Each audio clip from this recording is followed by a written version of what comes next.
നമസ്കാരം. മുഖ്യമന്ത്രിയുടെ ഒരു ലേഖനം വായിച്ചപ്പോൾ അത് ഞാൻ എഴുതി കൊടുത്തതാണോ എന്ന് എനിക്ക് തന്നെ ഒരു സംശയം. സ്റ്റൈലിംഗ് കമന്ററി ആരംഭിക്കുന്നു.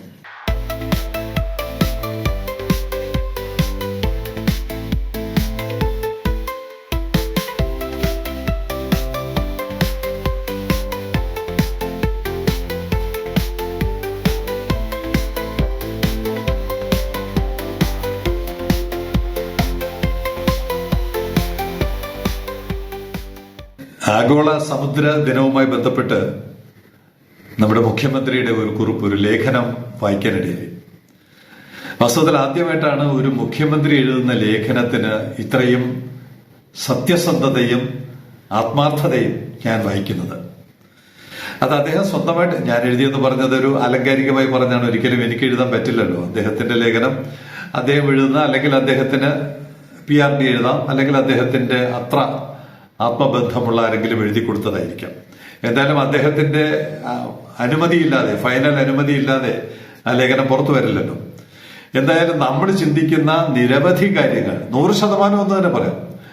നമ്മൾ നാളെ വരെ പറഞ്ഞുകൊണ്ടിരുന്ന, നമ്മൾ ചിന്തിക്കുന്ന 100% കാര്യങ്ങളാണ് ആ ലേഖനത്തിൽ വന്നത് എന്നതുകൊണ്ട് ആ ലേഖനം വായിക്കാൻ കഴിയാതെ പോകുന്നവർക്ക് വേണ്ടി പ്രധാനപ്പെട്ട ചില കാര്യങ്ങൾ എല്ലാം പറയാൻ പറ്റുന്നില്ല. 600 കിലോമീറ്റർ ദൂരം കടൽ തീരമുള്ള സംസ്ഥാനമാണ് നമ്മുടേത്. 2 അന്താരാഷ്ട്ര തുറമുഖങ്ങളും 1 കണ്ടെയ്നർ ടെർമിനലും 17 ഇടത്തരം തുറമുഖങ്ങളുമുണ്ട്. ഇവിടെ മാത്രമാണ് എനിക്കൊരു വിയോജിപ്പ് വരുന്നത്. ഞാൻ എഴുതിയതല്ല എന്നുള്ളത് എനിക്ക് ഇവിടെ മാത്രമാണ് ഒരു സംശയം. കാരണം 2 അന്താരാഷ്ട്ര തുറമുഖങ്ങളും 1 കണ്ടെയ്നർ ടെർമിനലും, അത് എത്ര ആലോചിച്ചിട്ടും ആ ഒരു പെർമ്യൂട്ടേഷൻ ആൻഡ് കോമ്പിനേഷൻ വർക്കൗട്ട് ആവുന്നില്ല. 2 തുറമുഖങ്ങളുണ്ട്, 2 കണ്ടെയ്നർ ടെർമിനലും വരണ്ടേ? വല്ലാർപാടം കണ്ടെയ്നർ ടെർമിനലാണ്, എത്രയോ വർഷമായ കണ്ടെയ്നർ ടെർമിനലാണ്. നമ്മുടേതും കണ്ടെയ്നർ ടെർമിനലാണ്. അപ്പൊ എന്തുകൊണ്ടാണ് 1 കണ്ടെയ്നർ ടെർമിനൽ എന്ന് പറഞ്ഞതെന്ന് എനിക്ക് വ്യക്തമാകുന്നില്ല. ഞാൻ പലരോടും ചോദിച്ചിട്ട് തൃപ്തികരമായ ഒരു ഉത്തരം എനിക്ക് കിട്ടിയില്ല. വേണമെങ്കിൽ 1 പോർട്ട് എന്ന് പറയാം. 1 പോർട്ടും 2 ടെർമിനൽ. കൊച്ചിയിലെ വലിയൊരു പോർട്ടും 1 കണ്ടെയ്നർ ടെർമിനൽ അവിടെയുണ്ട്. നമുക്ക് കണ്ടെയ്നർ ടെർമിനൽ മാത്രമുണ്ട്. ഇപ്പൊ വേണമെങ്കിൽ 1 പോർട്ടും 2 കണ്ടെയ്നർ ടെർമിനലും എന്ന് പറഞ്ഞാലും ശരിയാകും. പക്ഷെ 2 തുറമുഖങ്ങളും 2 അന്താരാഷ്ട്ര തുറമുഖങ്ങളും 1 കണ്ടെയ്നർ ടെർമിനലും എന്ന് പറഞ്ഞത് എനിക്ക് മനസ്സിലാകുന്നില്ല. പ്രേക്ഷകരാരെങ്കിലും ഒന്ന് വിശദീകരിച്ചു തന്നാൽ ഉപകാരമായിരിക്കും. ലോകത്തിന്റെ ഹബ്ബായി അറിയപ്പെടുന്ന ദുബായ് നഗരത്തിന്റെ GDPയുടെ 28% തുറമുഖത്തിൽ നിന്ന് ലഭിക്കുന്നതെന്ന് ഓർക്കണം. ആദ്യമായിട്ടാണ് ഒരു മുഖ്യമന്ത്രി GDP, നമ്മുടെ കേരളത്തിലെ മുഖ്യമന്ത്രി, മറ്റു പല മുഖ്യമന്ത്രിമാരും ചന്ദ്രബാബു നായിഡുവിനെ പോലുള്ളവരൊക്കെ പലപ്പോഴും പറയുന്ന കേട്ടിട്ടുണ്ട്.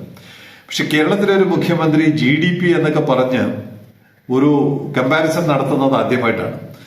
ദുബായ് നഗരത്തിന്റെ GDPയുടെ 28% തുറമുഖത്തിൽ നിന്ന് ലഭിക്കുന്നതെന്ന് ഓർക്കണം. എത്രയോ കാലമായിട്ട് നമ്മൾ പറയുന്നതാണ്.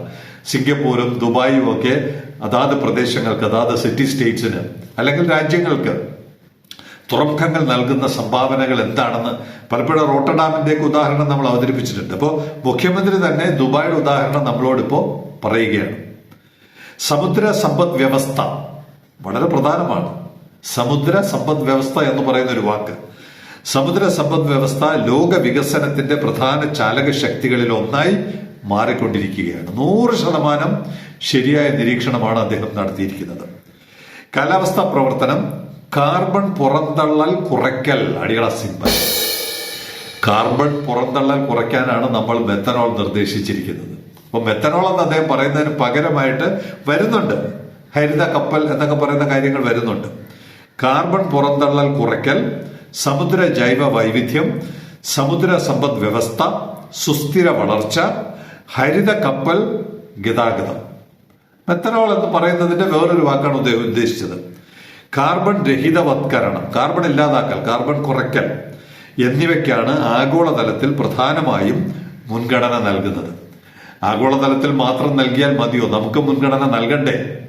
മുൻഗണന നൽകുന്ന കാര്യങ്ങൾ ബജറ്റിൽ വരും എന്നുള്ള പ്രതീക്ഷ നമുക്ക് വെച്ചു പുലർത്താം. പിന്നെ ഹരിത തുറമുഖങ്ങൾ തുടങ്ങിയ കുറെ കാര്യങ്ങൾ ആഗോളതലത്തിലെ സാധ്യതകളാണെന്ന് അദ്ദേഹം പറയുന്നു. ഇന്ത്യയുടെ സമുദ്ര കവാടമെന്ന് കേരളത്തെ വിശേഷിപ്പിക്കാം, അടിയറ ഡബിൾ സിമ്പൽ. നമ്മൾ പറയാത്ത ഏതെങ്കിലും കാര്യമാണോ അദ്ദേഹം ഇപ്പോൾ പറയുന്നത്? ഇന്ത്യയുടെ സമുദ്ര കവാടമെന്ന് കേരളത്തെ വിശേഷിപ്പിക്കാം. 600 കിലോമീറ്റർ ആണ് ഇന്ത്യയുടെ മാത്രമല്ല ഏഷ്യയുടെ കവാടമായി മാറാൻ പോവുകയാണ്. ഇന്ത്യയുടെ സമുദ്ര കവാടമെന്ന് കേരളത്തെ വിശേഷിപ്പിക്കാം. ചരിത്രപരമായും സാമ്പത്തികമായും സമുദ്ര അധിഷ്ഠിത വികസനത്തിന് അനുയോജ്യമായ പ്രദേശമാണിത്. ഞാൻ എഴുതി കൊടുത്തതെന്ന് തന്നെയാണ് എനിക്കിപ്പോഴും തോന്നുന്നത്. ദക്ഷിണേഷ്യയിലെ മാതൃകാപരമായ സുസ്ഥിര തുറമുഖ വികസന പദ്ധതിയായി വിഴിഞ്ഞത്തിന് മാറാൻ കഴിയും. ഇതിൽ പരം ഒരു അംഗീകാരം നമ്മുടെ പ്രവർത്തനങ്ങൾക്ക് ഇതിൽ പരം ഒരു അംഗീകാരം വരേണ്ടതുണ്ടോ? ദക്ഷിണേഷ്യയിലെ മാതൃകാപരമായ നമ്മുടെ സുസ്ഥിര തുറമുഖ വികസനമാണ് നമ്മളും പറയുന്നത്. നമ്മൾ പോർട്ട് വരണമെന്ന് പറയുന്നത് പോലെ തന്നെ ഈ ഭൂമി നിലനിൽക്കുന്നതിന് വേണ്ട മറ്റ് പ്രവർത്തനങ്ങളും നമ്മൾ നടത്തിക്കൊണ്ടിരിക്കുകയാണ്. വിഴിഞ്ഞത്തിന് വേണ്ടി പ്രവർത്തിക്കുന്നവർ തന്നെ ആ പ്രവർത്തനം നടത്തുമ്പോൾ നമ്മളെക്കാൾ ഒരു മാതൃക സുസ്ഥിര വികസനത്തിന് വേറെ ഉണ്ടാകുമോ? ദക്ഷിണേഷ്യയിലെ മാതൃകാപരമായ സുസ്ഥിര തുറമുഖ വികസന പദ്ധതിയായി വിഴിഞ്ഞത്തിന് മാറാൻ കഴിയണം. കേരളത്തിന്റെ ഭാവി വികസനത്തിൽ ഏറ്റവും പ്രധാനപ്പെട്ട ചാലകശക്തിയായി തുറമുഖ മാരിടൈം മേഖലയെ മാറ്റണം. അടിയണം ഡബിൾ സിമ്പൽ. എത്രയോ കാലം നമ്മൾ പറയുന്ന അതേ കാര്യം എനിക്ക് തോന്നുന്നത് അദ്ദേഹത്തിന്റെ ഉള്ളിൽ നിന്ന്, അദ്ദേഹത്തിന്റെ ഹൃദയത്തിൽ നിന്ന് എഴുതിയ വരികളാണിത് എന്ന് വിശ്വസിക്കാനാണ് എനിക്ക് ആഗ്രഹം. കുറെ അധികം കാര്യങ്ങൾ അദ്ദേഹം എഴുതിയിട്ടുണ്ട്. എല്ലാം വായിക്കാൻ പറ്റുന്നില്ല. ആർക്കെങ്കിലും വേണമെങ്കിൽ ആ പത്ര കട്ടിങ് ഞാൻ അയച്ചു തരാം. ഇത് പത്ര കട്ടിങ് അല്ല, അതിന്റെ ഒരു റിലീസ് എനിക്ക് കിട്ടിയിട്ടുണ്ട്. പത്ര കട്ടിങ്ങും ഉണ്ട്.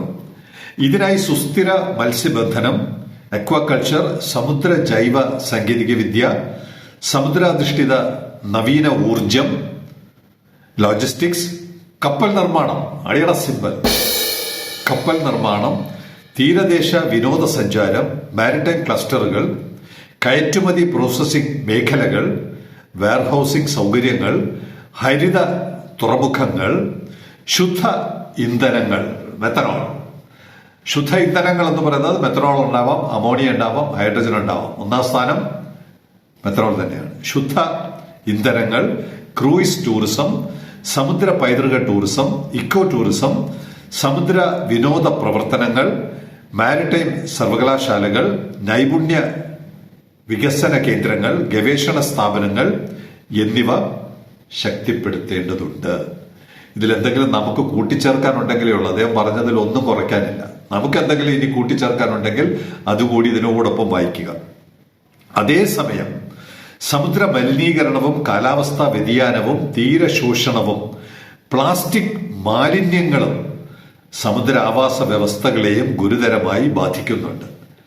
ഇന്ന് വരെ തെളിയിക്കപ്പെട്ടതിൽ വെച്ച് ഏറ്റവും നല്ലൊരു സൊല്യൂഷൻ വിഴിഞ്ഞത്തിന് വേണ്ടി പ്രവർത്തിച്ച ശ്രീ മോഹൻകുമാറിന്റെ നേതൃത്വത്തിൽ 3, 4, 5 വർഷമായിട്ട് നടപ്പാക്കിക്കൊണ്ടിരിക്കുകയാണ് ഇക്കോബ്രിക്സ്. പ്ലാസ്റ്റിക് ജലാശയങ്ങളിലോട്ട് പോകാതെ, കത്തിച്ച് ആകാശത്തോട്ട് പോകാതെ, സമുദ്രങ്ങളിലോട്ട് പോകാതെ കുപ്പിയിൽ അടച്ച് സീൽ ചെയ്ത് ഭദ്രമായി സൂക്ഷിക്കുന്ന ഒരു പ്രവർത്തനം നമ്മളല്ലാതെ വേറെ ആരും ഇവിടെ നടത്തിയിട്ടില്ല. ഇപ്പൊ സുസ്ഥിര വികസനം നടത്തുന്നത് ആരാണ്? അങ്ങനെ പ്ലാസ്റ്റിക്കിന്റെ കാര്യം വരെ അദ്ദേഹം ഇവിടെ എടുത്തു പറയുന്നുണ്ട്.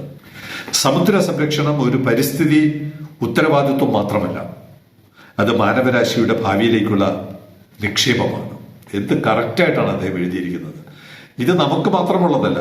ഇന്നത്തെ വായുവും ഇന്നത്തെ വെള്ളവും ഇന്നത്തെ കടലും ഇന്നത്തെ വനവും കാടും ഒക്കെ അടുത്ത തലമുറയ്ക്ക് നമുക്ക് കൈമാറി കിട്ടിയതിനേക്കാൾ മനോഹരമായി അടുത്ത തലമുറയ്ക്ക് നമ്മൾ കൈമാറിക്കൊടുക്കുവാൻ ബാധ്യസ്ഥരാണ്. ഇത്രയും മനോഹരമായി ഒരു മുഖ്യമന്ത്രി ഇതൊക്കെ എഴുതുന്നത് ഞാൻ ശ്രീ കെ കരുണാകരന്റെ കാലം മുതൽ നായനാരുടെ 2 ടേം, ശ്രീ എ കെ ആന്റണിയുടെ 2 ടേം, അത് കഴിഞ്ഞ ശ്രീ അച്യുതാനന്ദൻ, അത് കഴിഞ്ഞ ഉമ്മൻചാണ്ടിയുടെ 2 ടേം, പിണറായി വിജയൻ വന്നപ്പോഴത്തേക്കും പിന്നെ ക്യാബിനറ്റ് ബ്രീഫിംഗിനൊന്നും പോകാൻ പറ്റാതായിട്ടുണ്ട്. ഇവരിൽ നിന്നെല്ലാം വ്യത്യസ്തമായി ആദ്യമായിട്ടാണ് ഒരു മുഖ്യമന്ത്രിയുടെ വാക്കുകളെ ഇത്രയും ഹൃദയത്തിലേറ്റി സംസാരിക്കുവാൻ എനിക്ക് തോന്നുന്നത്. ഞാൻ അദ്ദേഹത്തെ സെയിലിംഗ് കമ്മിറ്റിയുടെ പേരിൽ, വിമാക്കിന്റെ പേരിൽ അഭിവാദ്യം ചെയ്യുന്നു.